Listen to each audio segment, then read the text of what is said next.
Kenapa? Kau kenapa? Tolong. Waalaikumsalam. Dari mana ni kau? Tadi Ha. ada orang tanya, Ha. nak pinjam 100 ada? Ada? Tak ada dah. Tak ada. Apa cerita?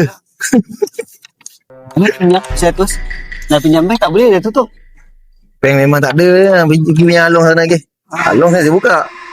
Along pula. Tu. Ha. Dia tanya, Ha. kembara yang kita buat tu. Ha. Kembara sembang Apa cerita tu? kompang. Ya. Apa matlamat ni? Buat untuk apa ni? Tujuan dia kita nak share tentang teknik paluan kompang, kan, setting jido, kan, tentang latar belakang kumpulan kompang dalam negeri Johor ni.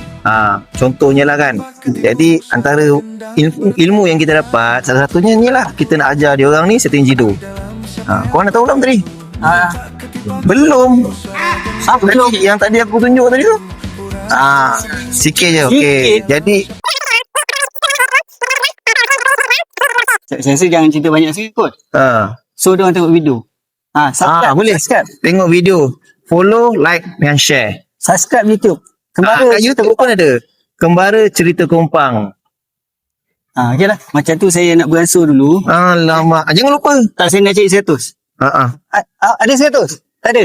Tak ada 100. Tak ada. Mana? Tak ada, pergi tempat lain. Pergi. Waalaikumsalam.